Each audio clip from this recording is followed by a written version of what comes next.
할렐루야, 할렐루야.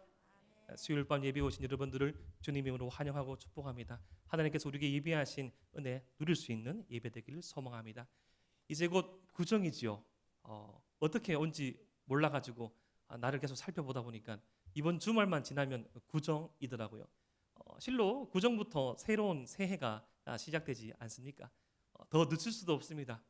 저를 포함한 우리 모든 성도님들 나이 한 살 더 드셔야 됩니다. 맞죠? 예전에는 어릴 때는 참 철이 없을 때 나이 더 먹고 싶어가지고 떡국 두 그릇 세 그릇 먹으면 나이 먹을 줄 알았지만 참 그런 것도 실은 연수한 제가 이렇게 말씀드려서 죄송하지만 싫은 시절이 온다 말입니다. 맞죠? 이제 이런 새로운 해 진정한 2022년도에 출발을 앞둔 이 시기에 시작과 출발에 관한 한번 묵상 생각을 해보려고 합니다. 특별히 하나님의 은혜로 살아가는 저와 여러분 우리 모든 성도들은 주님 안에서 하나님 안에서 날마다 새로운 출발을 할 수 있는데 그 새로운 출발, 새로운 시작을 위해서 우리에게 무엇이 필요한지, 우리에게 어떠한 하나님의 은혜가 필요한지를 오늘 말씀을 통해서 살펴보려고 합니다. 가끔씩 삶을 살다가 잠이 안 올 때가 있지 않습니까? 우리가 믿는다고 하면서도 목사인 저도 주님 앞에 다 맡겨드리고 말씀 따라 산다고 하지만 걱정이 되어서 잠이 안 올 때가 있습니다. 이런저런 많은 것들이 걱정되어지고 책임지려 한 그 순간 잠 못 이루고 사역을 나가거나 잠 못 이루고 어떤 성도님들은 일상으로 가시거나 일터로 가시거나 또다시 가사의 업무를 하시는 분들도 있을 거라 생각합니다. 오늘 말씀에 등장한 야곱 또한 잠 못 이루는 밤을 살고 누리고 있었습니다. 야곱만큼 성경에서 드라마틱한 삶을 산 인물이 없지요. 그는 태어날 때부터 형의 발목을 잡고 태어났습니다. 팥죽으로 형의 장자권을 뺏고 그리고 염소 털과 음식으로 아버지를 속여 축복을 받고 외삼촌 라반에게 그 두 딸과 재산을 마치 합법적이듯 보였지만 자신의 술수와 자신의 계략으로 획득했던 평생을 살면서 복에 메말랐고 복을 갈구하며 복을 추구하였던 삶이 바로 야곱이었습니다. 그랬던 그가 지금 잠 못 이루는 밤을 보내고 있습니다. 먼저 이 말씀을 살펴보기 앞서서 우리가 먼저 야곱이라고 하면 몇 가지 오해나 선입견이 있는 것 같습니다. 이렇게 축복을 간구하고 축복을 추구한 쏘금줄을 잘 쓴 야곱이라는 선입견이 있지요. 좀 더 객관적으로 좀 더 냉정하게 바라보면 야곱이 어떤 축복을 간구할 때 어떤 큰 죄를 저지르거나 살인을 하거나 그렇게 막 극악무도한 일들을 한 것은 없습니다. 이 어떠면 합리적인 합법적인 경쟁 사회에서 더 많이 행복하고 더 많이 누리고 싶어서 좀 과한 욕심을 부리고 신앙인으로서 하나님보다 자신이 삶의 주도권을 잡고 살아간 것이 좀 치우친 면은 많이 있지요. 그랬던 그 야곱이 이제 형 에서와의 20년 만에 이 만남 재회를 준비하고 있습니다. 이 형 에서는 우리 상상을 그런 초월하는 인물이었습니다. 자신과는 전혀 다른 성향 그리고 자신이 이미 20년 전에 한 그런 일들을 생각하고 형 에서를 만나기 위해서 야곱이 철저한 준비를 하는 것을 봅니다. 먼저 메신저를 보냅니다. 사자를 보내서 첫 번째 메시지 나는 멀리 있고 형을 더 이상 해칠 마음이 없고 나는 아주 많은 재산이 있음을 메신저 사자를 통해서 형 에서에게 알려줍니다. 이렇게 하면 형 에서가 좀 오해가 풀리고 조금 더 예전과 좀 달라졌네? 예의가 바라졌네? 어쩌면 경제적인 이득을 획득할 수 있는 그런 지위까지 동생이 되었구나라고 그렇게 반응할 줄 알았는데 형 에서의 반응이 어떠하지요? 이 군사 400명을 이끌고 출발합니다. 야곱이 수십 년 동안 엄청난 부를 쌓아서 돌아왔다면 형 에서는 도시 국가를 운영할 수 있는 큰 이 군사력을 키운 인물로 더 성장하였다는 것입니다. 이때 야곱은 본능적으로 더 큰 두려움을 느끼고 두 번째 꾀를 내지요.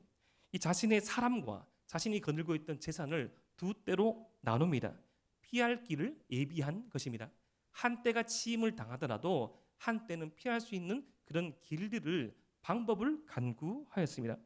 또 더 나가서 3단계로는 선물을 보내지요. 4차례에 걸쳐서 550마리의 여마리의 짐승을 보냅니다. 이것은 한 나라의 왕이 다른 나라의 왕에게 보내는 선물의 규모입니다. 엄청난 선물을 단계를 거쳐가면서 보냈던 것입니다. 이 자매분들은 여자분들은 과정을 중시하죠. 여름에 들어서 예를 들어서 뭐 여름에 아니면 가을에 봄에 좋은 날에 어떤 곳에 여행을 간다고 하면 남자들은 형제들은 여행지에 가야지 여행이지만 이 여행을 가려고 마음먹은 순간부터 자매분들은 여자분들은 여행입니다. 여행에 대해서 이제 여행에 가서 뭐 꽃구경 갈 때 입으실 옷들도 준비하고 또 화장품도 준비하고 뭐가 있나 살펴보고 그 과정을 더 많이 중시합니다. 정작 그 여행지에 가서 또 집중해서 보지도 않아요.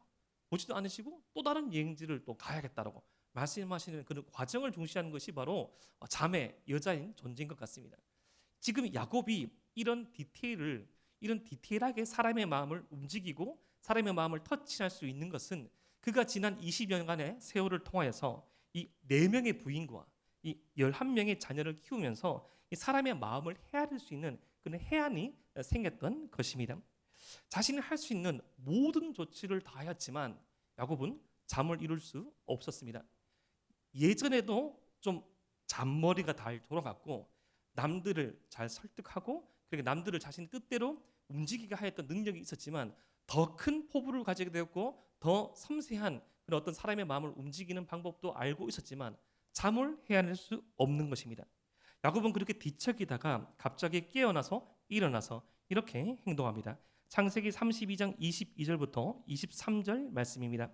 밤에 일어나 2 아내와 2 여종과 11 아들을 인도하여 야복 나루를 건널새 그들을 인도하여 시내를 건너가게 하며 그의 소유도 건너가게 하고 실행하게 됐습니다. 실제로 모든 떼들을 다 보내고 그는 홀로 남았습니다. 홀로 남은 야곱이 무엇을 하려고 했을까요? 저는 아마도 야곱이 이 베델의 하나님, 자신을 만나준 그 하나님께 기도를 준비했다고 생각합니다. 그렇게 모든 가족을 보내고 하나님 앞에서 마지막 형을 만나보기 전에 다시금 은혜를 구하는 기도를 하는 순간 누구인지 모르는 어떤 존재의 습격을 받게 되죠. 그 습격을 받게 되면서 야곱은 여러 가지 생각을 하게 되었을 것입니다. 아마도 형 에서가 보낸 사람인가? 누구인지 모르는 그 존재와 야곱은 씨름을 합니다. 창세기 32장 24절 말씀 우리 함께 한번 읽어 보겠습니다. 시작. 야곱은 홀로 남았더니 여기서 표현된 씨름은 우리가 생각하는 그런 우리나라의 씨름보다는 격투기에 가까운 몸싸움을 의미합니다. 빛이 없지요. 지금도 뭐 경부 고속도로나 아니면 중부 내륙 고속도로 그런 등이 없는 그런 도로를 가면 이 자신의 그 자동차의 등이 고장 나면 앞이 안 보입니다. 지금으로부터 수천 년 전에 이 야복 강가는 얼마나 어두웠을까요? 칠흑 같은 어둠 가운데 자신을 습격하는 그런 공격을 받았을 때 여러 생각이 왔다 갔다 했을 것입니다. 혹시 형이 보낸 자객일까? 아니면 당시 많이 누비고 있던 노상의 강도일까? 그런데 흔히 우리가 생각하고 착각할 수 있는데 야곱은 뭐 부엌에서 일하는 사람, 어떤 뭐 그런 유약한 사람이 절대로 아닙니다. 그의 이름의 뜻처럼 그는 씨름에 능한 사람이었습니다. 창세기 29장 말씀을 보면 야곱이 그의 부인 라헬을 처음 만날 때 이 남자 4명이 옮길 만한 우물을 덮을 돌을 혼자서 옮깁니다. 힘 있는 사람이에요. 그리고 이 사람과의 씨름에서 이길 수 있는 어떤 악으로 깡으로 이 뭉쳐진 사람이 바로 야곱이었습니다. 이 무명의 대적과 씨름을 벌입니다. 이 격투가 새벽이 끝나도록 계속 지속됩니다. 이 몸은 지쳐갔지만 아마 야곱은 서서히 확신했을 것입니다. 승리를 자신했을 것입니다. 그럼 그렇지 내가 누군데 인생이라는 이 격투 가운데 인생이라는 전쟁 가운데 단 한 번도 져보지 못한 나인데 누가 나를 이기겠어? 버티고 버티는 것이 이기는 것이지 라는 확실히 들은 순간 상상하지도 못할 일이 일어났습니다. 창세기 32장 25절 말씀을 함께 한번 읽어보겠습니다. 시작. 자기가 야곱을 이기지 못함을 보고 그가 야곱의 허벅지 관절을 치매 야곱의 허벅지 관절이 그 사람과 씨름할 때에 어긋났더라. 여기서 그 존재가 그 상대방이 야곱의 허벅지 관절을 칩니다. 이 친다는 표현이 영어로는 터치로 됐는데 원어적인 표현은 아주 살짝 치는 겁니다. 그냥 살짝 치는데 터치하는데 이 뼈가 부러질 만큼 탈구될 만큼 엄청난 능력을 이 상대방이 소유한 것입니다. 뭐 설교는 그렇게 큰 연관이 없지만 어떤 무술의 고수가 유단자가 어떤 일반인과의 그런 시비가 붙어가지고 폭행하면 더 가중 처벌을 받죠. 유단자는 자신의 무술을 사용하여서 자신의 격투 능력을 사용하죠. 그렇게 때리면 안 됩니다. 그래서 뭐 이렇게 뭐 학창 시절에 허풍으로 위협하죠. 내가 뭐 태권도 3단이야, 검도 9단이야, 뭐 공인하지 못할 그런 허풍으로 남자들은 위협을 가하기도 합니다. 그런데 야곱이 상대했던 이 존재는 실제로 그런 능력이 있었습니다. 그냥 허벅지 관절을 쳤는데 뼈가 으스러지는 것입니다. 그는 누구입니까? 이어지는 말씀을 한번 살펴보겠습니다. 창세기 32장 26절 말씀을 제가 읽어드리겠습니다. 그가 이르되 날이 세려하니 나로 가게 하라.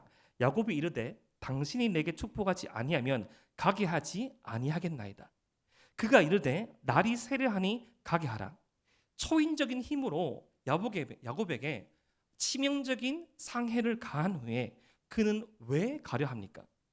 그는 가지 못하는 겁니까? 가지 않는 겁니까?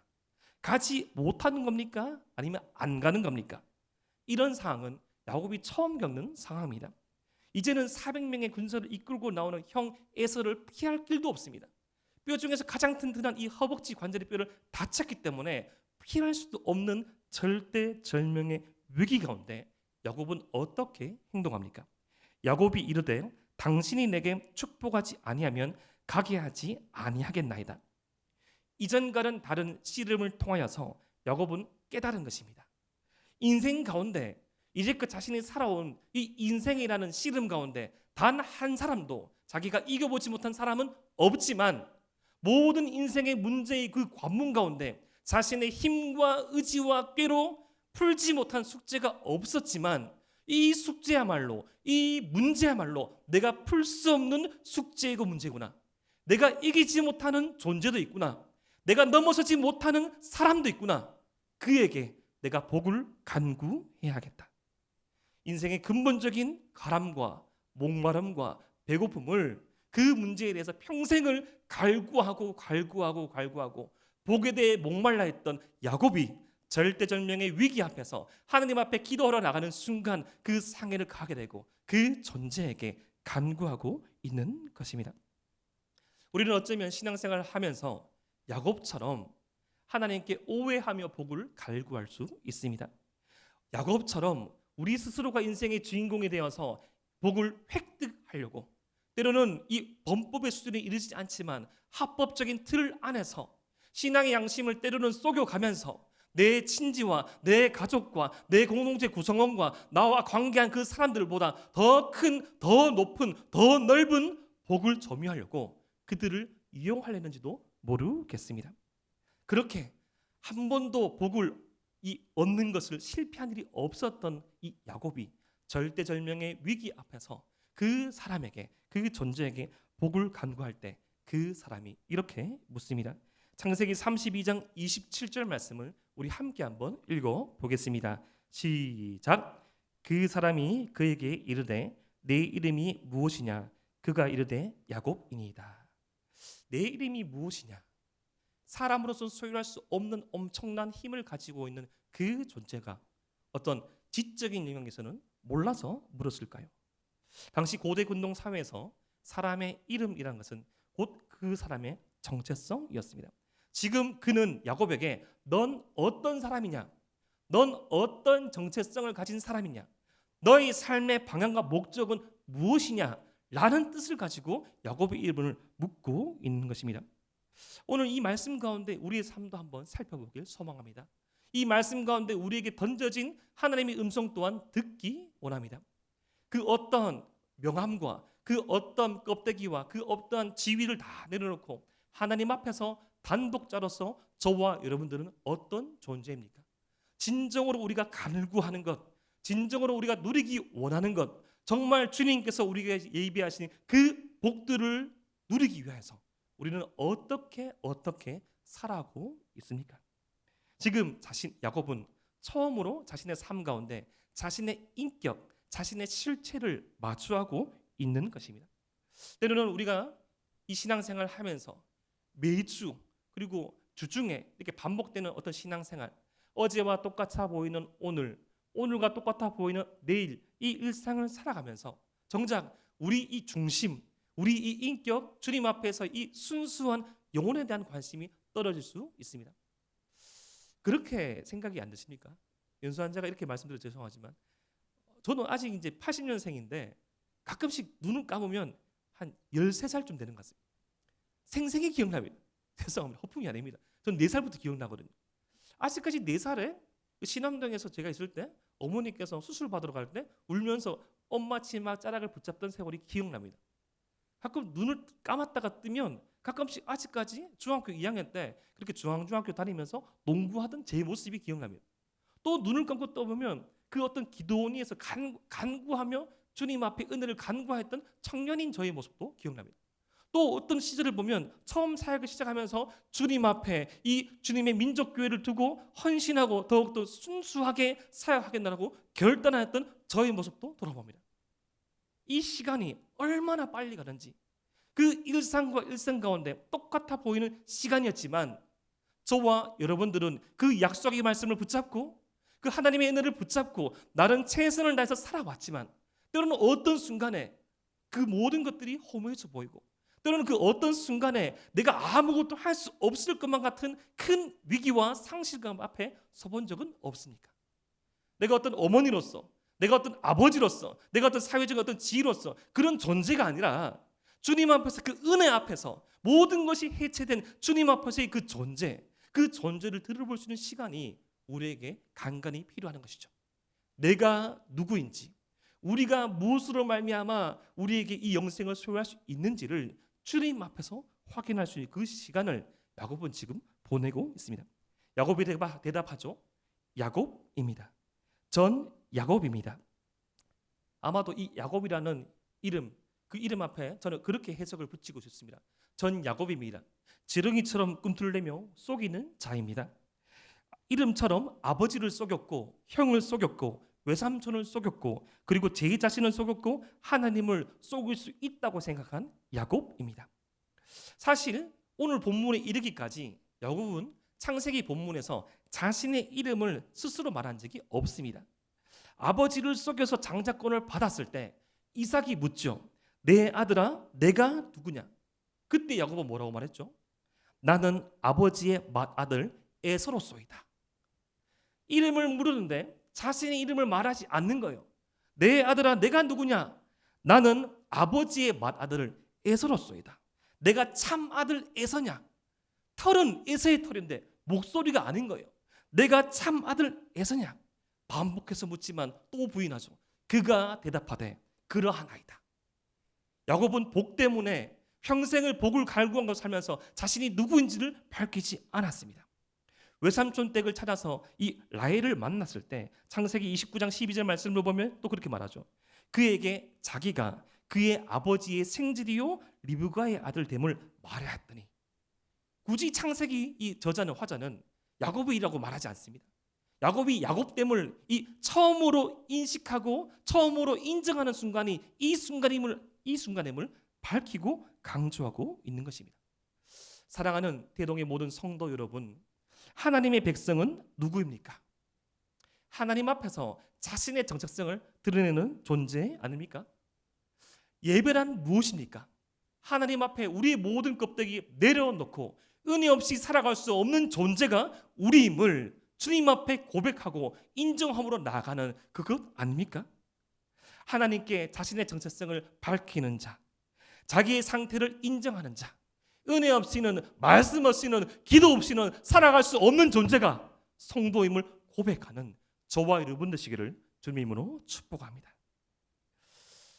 자신의 전 세계를 통틀어서 처음으로 가장 솔직한 자기 자신의 모습을 드러낸 야곱에게 이제 어떤 일이 일어납니까? 창세기 32장 28절입니다. 우리 함께 한번 읽어보겠습니다. 시작. 그가 이르되 내 이름을 다시는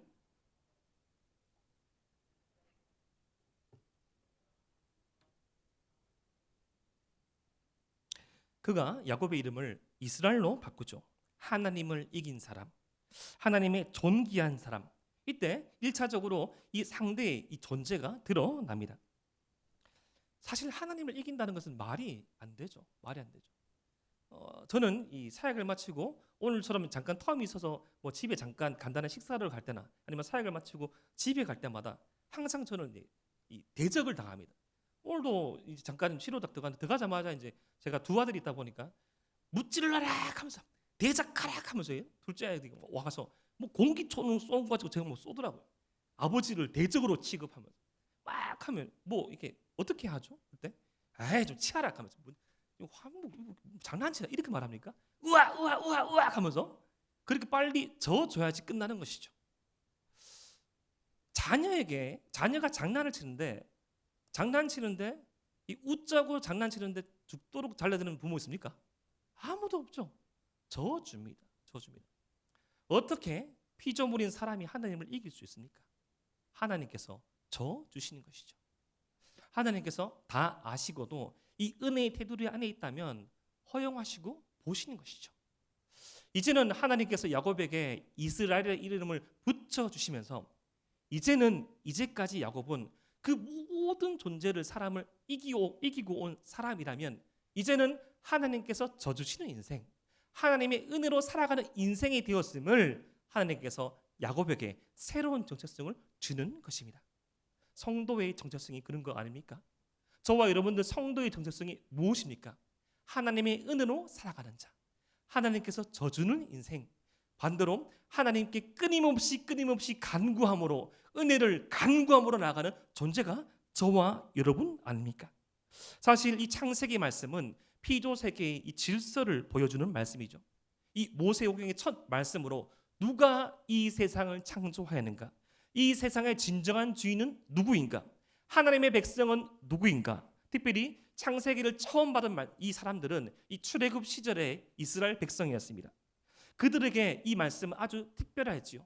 400년이 넘는 시간을 이 바로라는 통치자가 신으로 군림하던 애굽에서 살다가 여호와 하나님의 인도하심을 받아서 언제나 죽음의 위협이 드시려는 이 광야 앞에서 우리의 생사를 주관하고 이제까지 노예로 400년 넘게 살아오면서 바로가 죽으라면 죽은 신용을 하고 먹으라면 먹고 입으라면 입고 행동하라면 행동하였던 노예 근성으로 살아가던 그들에게 바로가 창조주가 아니라 바로가 신이 아니라 여호와 하나님만이 우리 인생을 책임지시고 여호와 하나님만이 하나님의 백성의 삶을 인도하시고 주관하시는 그 하나님께 인생을 맡기고 그 하나님의 인도하심을 받아서 한 걸음 한 걸음 나아가는 것이 성도의 삶임을 밝혀주려고 창세기의 말씀이 기록된 것인 것이죠.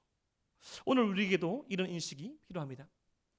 이 코로나19가 끝날 것처럼 보이면서도 참 안전하게 보였던 저희 수성구에서도 연일 터지는 그런 숫자를 보면 가슴이 뜨끔뜨끔하지 않습니까? 정말 주님이 끝납니까? 주여 어느 때까지입니까? 주여 고쳐주시옵소서. 주여 인도하여 주시옵소서. 우리 사랑하는 자녀들 이 병마 가운데 피하게 하여 주시옵소서. 나라를 보면 얼마나 마음이 어지럽습니까? 주여 대한민국을 지켜 주시옵소서. 주님 이 조국 교회를 지켜 주시옵소서. 대한민국의 교회를 인도하여 주시옵소서. 순간순간 날마다 그 모든 시간이 하나님의 은혜 없이는 살아갈 수 없는 존재가 저와 여러분을 오늘 말씀을 통해 다시 볼 수 있습니다.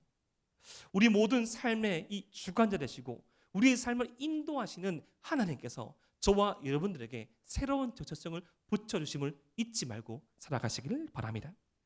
이러한 새로운 이름을 지어주시는 이 사람에게, 이 존재에게 야곱이 묻습니다. 29절 상반절 말씀 보면 이름을 묻죠. 이름이 무엇입니까? 왜냐하면 고대 근동의 문화에 따르면 이 복을 주는 사람의 이름을 알아야지 더욱더 확실하게 이 복을 수입할 수 있다고 생각했거든요. 그러니까 29절 하반절 보니까 반문하여서 묻습니다. 거기서 이 강조하여서 어찌하여라고 묻죠. 어찌하여. 야곱의 인격을 하나님께서 무시하는 것이 아니죠. 아직도 내가 누구인지 모르겠니? 아직도 내가 누구인지 모르겠니? 라고 말씀하시면서 복을 주십니다. 그제서야 야곱은 새로운 정체성이 부여되어지며 인격적인 하나님과의 만남을 경험한 야곱이 깨닫죠. 서로 믿었습니다. 그는 사람이 아니라 살아계신 하나님이구나. 그러면서 그곳의 지명을 창세기 32장 30절 말씀 보면 야곱이 그곳 이름을 브네일이라 하였으니 그가 이르기를 내가 하나님과 대면하여 보았으나 내 생명이 보존되었다 함이더라. 브니엘, 하나님의 얼굴. 꼭 표면적으로 문자적으로 하나님의 얼굴을 봤다라고 이해하시면 안 됩니다. 하나님을 인격적으로 만나고 사람이 표현할 수 있는 최고의 표현으로 하나님을 만난 그 순간을 야곱이 깨닫고 고백한 것이죠. 그 분일에서 야곱은 하나님의 은혜를 체험하였습니다. 저 주시는 하나님. 야곱의 야곱됨을 고백하였을 때 이스라엘의 야곱, 하나님을 만나고서도 죽지 않으시는 베풀으신 은혜, 하나님의 백성됨을 깨닫게 되죠. 하나님의 백성이란 자신의 힘이 아닌 하나님의 힘으로 살아가는 존재구나. 하나님의 백성이란 하나님의 은혜에 힘입어서 한 걸음 한 걸음 나아가는 존재구나. 그러한 하나님의 은혜를 체험하고 하나님의 백성으로 새로운 정체성을 확립한 이 야곱 앞에 새로운 해가 떠올랐습니다. 창세기 32장 31절 말씀을 함께 한번 읽어보겠습니다. 시작. 그가 브네엘을 지날 때 해가 돋았고 그의 허벅다리로 말미암아 절었더라. 야곱에게 이 새아침이 밝아왔습니다. 브니엘의 새아침이 밝아왔습니다. 어제와 같은 오늘의 야곱이 아니죠. 어제와 같은 야곱이 아닙니다. 비록 걸음은 불편했지만 이 몸에 큰 상처를 입고 이 쩔뚝쩔뚝 걸어갔지만 야곱이 바뀌었습니다. 현실을 바라보는 야곱의 시선이 바뀌었고요. 야곱 안에 그 마음이 내면이 바뀌었습니다. 무엇으로 성도는 새로운 출발을 할 수 있습니까? 바로 하나님의 임재 앞에서 성령의 충만함으로 주님 앞에서 우리의 존재를 인식하고 은혜를 간구할 때 저와 여러분에게도 분일의 새 아침이 주어지게 되는 것입니다. 저는 특별히 이 절었던 이 야곱의 모습을 보고 묵상해 보았습니다. 야곱은 단 한 번도 인생 가운데 그런 치명적인 어떤 상처를 입은 적이 없습니다. 진 것처럼 보였는데 이겼습니다. 저와 여러분들이 누리고 있는 기독교의 은혜가 그런 은혜 아닙니까? 죽은 자처럼 보이나 산 자요. 무명한 자처럼 보이나 유명한 자요. 고난의 길처럼 보이나 영광의 길이요 승리의 길이 저와 여러분들이 누리고 있는 그 복의 근원입니다. 세상을 다 이기려고 하고 모든 사람을 다 쓰러뜨리려고 하고 모든 것들을 나의 마음으로 재편하려고 할 때 그 모든 것 앞에서 패배한 우리의 자신의 모습을 볼 수 있지만 질 수도 있다. 때로는 뒤처질 수도 있고 우리의 계획과 우리의 상상과 우리의 마음을 넘어선 하나님의 능력과 은혜가 있음을 알고 비록 우리의 삶 가운데 저는 것과 같은 이런 어려움이 있지만 주님 앞에 은혜를 간구하고 나간다면 저와 여러분들에게 새로운 분일의 새 아침이 나타날 것입니다. 오늘 이 야곱의 이야기는 우리의 이야기입니다. 예수님께서 이 비교와 경쟁에 지친 우리를 위해서 이 땅 가운데 내려오셨죠. 참 죽는 것이 사는 것이요. 죽는 것처럼 보이나 이 부활하신 이 주님의 능력에 힘입어서 사는 인생이 저와 여러분입니다. 특별히 이 구정을 맞이하여서 이 마음이 어려운 성도도 있을 줄 압니다. 또다시 신앙적으로 갈등하고 또다시 많은 것들을 돌아보면서 힘들어하는 그런 성도들도 있을 수 있습니다. 그때 이 분해를 떠오르며 주님 앞에 새로운 은혜를 간구하기를 소망합니다. 주님, 야곱이 바뀌어 이스라엘이 되었듯이 나에게 새로운 은혜 허락하셔서 나를 새롭게 하여 주시옵소서 라고 기도함으로 나갈 때 저와 여러분들의 삶이 저와 여러분들의 자녀의 삶이 우리 모든 대동의 가족의 삶이 새로운 분해의 새 아침을 맞이하게 될 것입니다. 그러한 믿음의 행보를 하시는 대동의 모든 성도들 되시기를 주님의 이름으로 축복합니다.